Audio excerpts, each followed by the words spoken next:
Bonjour les poissons, bonjour les marins et les petites sirènes. On se retrouve pour une nouvelle critique littéraire. Aujourd'hui, on va partir en Écosse avec Julia Green pour son livre, son roman To the Edge of the World.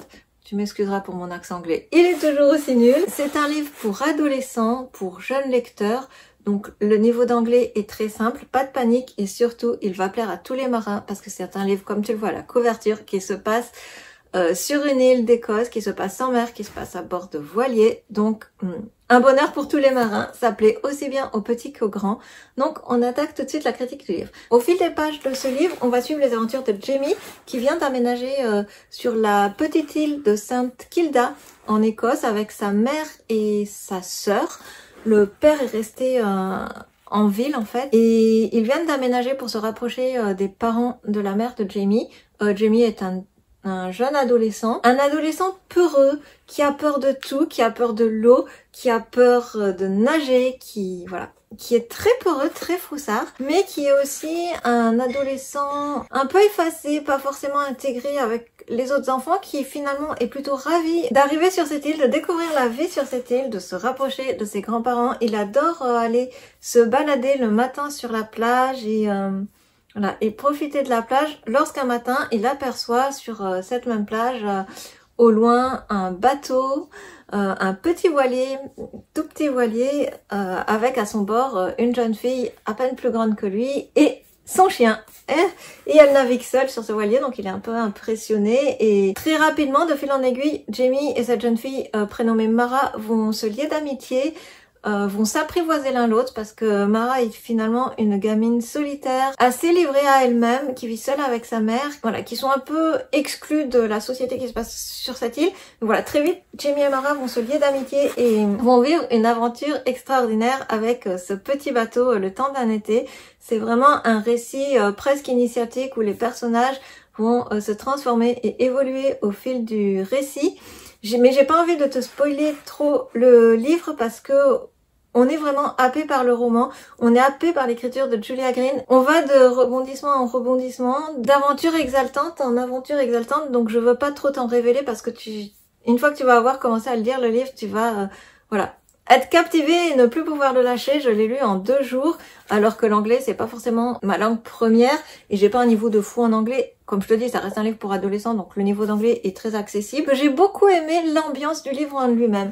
C'est-à-dire que ça se passe sur cette petite île d'Écosse et que Julia Green a l'intelligence et le talent littéraire pour nous faire ressentir et vivre au rythme de l'île. C'est-à-dire qu'on est dans une société qui est rythmée par la vie de l'île en elle-même. C'est-à-dire que c'est une population qui s'est structurée autour de la pêche, de l'élevage, et de l'agriculture, et que toute la vie de l'île est rythmée en fonction du rythme justement des saisons et de ce qui se passe à telle saison. Là c'est le moment de la pêche, là c'est le moment de la fête des cultures ou des récoltes, etc. Et que toute cette vie va quasiment être la description d'une vie presque communautaire en fait, mais qui est rythmée en fait par les impératifs de l'île et de la survie sur l'île. Donc forcément ça passe par une société qui se structure en fonction comme je te dis, de la pêche, des récoltes, etc.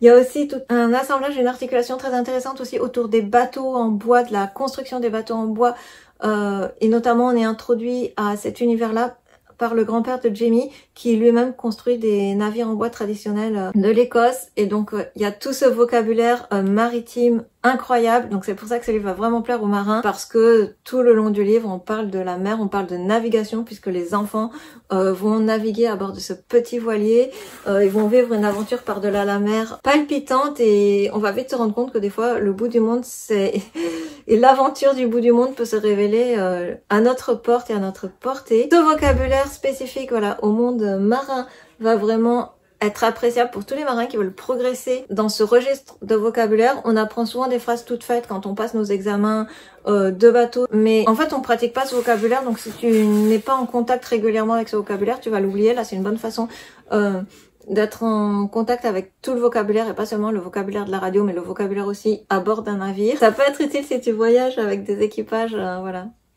internationaux. C'est pour ça que je me suis remis personnellement à lire des livres en anglais et notamment des livres maritimes. Et donc celui-là, je le conseille à tous ceux qui veulent progresser en vocabulaire de voile en anglais. La seule petite difficulté concernant le vocabulaire, si je puis dire, c'est que du coup, on a quelques mots qui s'approcheraient d'un patois écossais, mais rien de dramatique et surtout rien que tu ne puisses pas trouver dans un dictionnaire anglais, style soit DeepL, soit un gros dictionnaire Oxford Word, où si tu as un niveau assez suffisant pour lire ce genre de livre, tu peux comprendre une définition d'un mot en lisant la définition en anglais. Donc rien d'insurmontable, c'est la seule difficulté que j'ai trouvée dans ce livre. Et même là, comme c'est une vie cloîtrée entre guillemets cloîtrée sur l'île, les quelques mots de vocabulaire que tu ne vas pas connaître dans les premiers chapitres sont des mots qui vont revenir tout au long du livre. Donc une fois que tu les as cherchés une première fois, tu les assimiles très vite. Et du coup, si les 2 premiers chapitres, tu as un peu de mal avec certains mots, très vite tu vas t'affranchir du dictionnaire. Donc voilà, c'est vraiment un livre, je peux pas te dire mieux, mais qui m'a enthousiasmée du début à la fin. Je l'ai pas lâché une seule seconde. Il faut savoir que ces livres-là en anglais, je les achète un peu par hasard parce que j'ai une librairie anglaise pas très loin de chez moi. Donc quand je passe à la librairie anglaise, je vais fouiner dans les rayons de la librairie et je sais pas du tout sur quoi je vais tomber et sur ce que je vais trouver. En général, je leur dis que je cherche des livres en rapport avec la mer et c'est un peu la bonne pioche en fait, puisque j'ai juste vu la couverture, j'ai lu le résumé qui était très sommaire et je me suis dit, ah bah pourquoi pas, ça a l'air de parler de bateaux, ça a l'air de parler d'îles, de la mer, alléluia, on y va. Et c'était vraiment la bonne surprise de cette année. Je crois que c'est un des livres que j'ai lu en anglais que j'ai le plus préféré et celui qui m'a surtout le plus happé, parce qu'après j'ai lu d'autres livres qui étaient très bien, mais qui n'étaient pas forcément aussi captivants, aussi entraînant. Le livre, je ne l'ai pas lâché des mains tant que je l'ai pas eu fini. J'ai continué à le lire dans la voiture tellement je voulais savoir ce qui allait se passer. Donc achète-le, lis-le, emprunte-le à la bibliothèque si tu as une bibliothèque. La plume de Julia Green a aussi ce talent d'arriver vraiment à nous faire ressentir absolument toutes les ambiances de l'île. C'est-à-dire que quand les enfants naviguent, on pourrait quasiment sentir les clapotis des vagues, sentir la houle, sentir le vent, les embruns qui viennent bouleverser tous nos sens. Quand les enfants ont peur, on partage leur peur. Quand les fêtes de village rythment la vie du village, presque on danse avec eux. Julia Green a vraiment ce talent de description incroyable, et plus que de description, c'est pas qu'une description, mais c'est vraiment une immersion dans la vie de l'île, dans la vie de la mer, dans la vie du bateau. Voilà, je te laisserai découvrir le magnifique nom du voilier de Mara. Et pour finir, voilà, je te dirais juste que c'est un livre de transformation entre guillemets, pas de transformation magique, mais presque un roman initiatique pour un jeune adolescent. Un roman aussi où où nos héros vont apprendre à affronter leur peur, mais pas que leur peur, mais aussi à faire confiance, à découvrir la confiance, l'amitié et le pouvoir et le besoin qu'on a parfois justement de pouvoir se reposer sur quelqu'un d'autre, de pouvoir faire confiance et déléguer certains problèmes par exemple pour nos enfants, à des adultes ou à d'autres personnes compétentes. Voilà, c'est pas un livre d'une grande morale et d'un grand discours pseudo-philosophique ou de transformation, parce que ça reste un livre pour jeunes adolescents, mais il y a quand même un message de fond qui est là aussi intéressant et qui est très éducatif ou pédagogique pour des enfants qui sont à cet âge-là où finalement tout est chamboulé dans leur vie à eux aussi. Alors eux, ils débarquent pas sur une île après avoir vécu pendant des années en ville, mais finalement les bouleversements et les changements de l'adolescence peuvent être comparés à l'aventure et au tumulte de l'aventure qu'ils vont vivre. Je t'en dis pas plus, encore une fois, pour pas te spoiler le livre, parce que ça serait vraiment dommage tellement l'aventure est belle.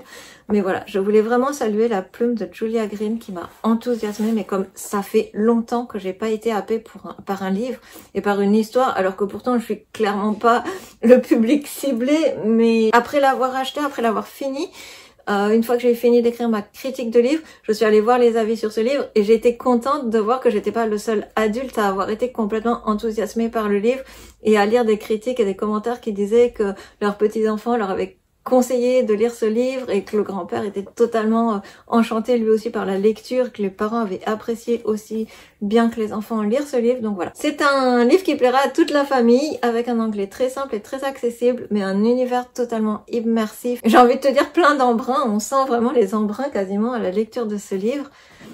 Voilà, je ne peux que t'encourager à lire ce livre.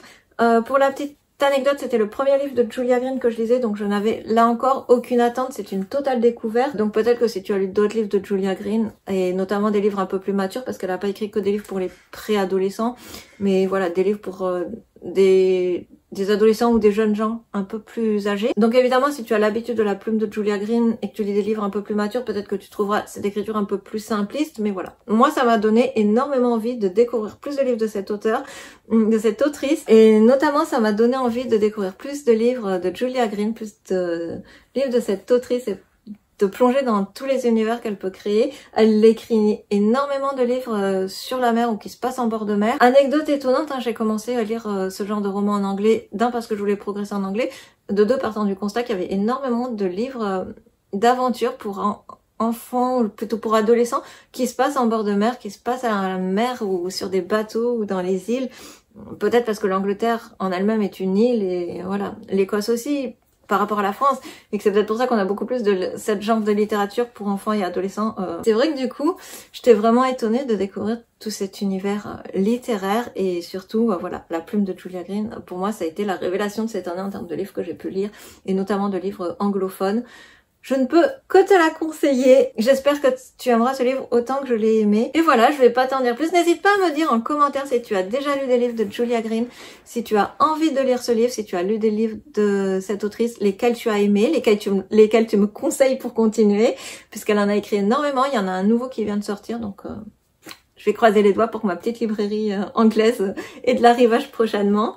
Et puis voilà, n'oublie pas que si tu n'as pas les moyens de t'acheter des livres, tu peux très certainement emprunter une partie des livres dont je te parle dans mes vidéos en médiathèque, en bibliothèque. Peut-être aussi acheter des versions numériques, ça coûte moins cher que des livres papier. Et tu n'as pas ce problème que j'ai de bibliothèque pour tout ranger. Voilà, pour l'instant je ne vais pas encore vendre mes livres en ce moment, mais de temps en temps il y a peut-être certains livres que je vendrai, je vous ferai signe. Voilà. N'hésite pas à me dire tes coups de cœur littéraires pour cet été. On fait un été culturel, on profite de la plage, certes pour bronzer, mais aussi pour se cultiver et pour s'émerveiller de la mer sous toutes ses façons. Donc, n'hésite pas à me conseiller tes coups de cœur littéraires de l'été. Et je te dis à très vite pour une nouvelle vidéo littéraire. Bonne lecture, à bientôt mes petits poissons!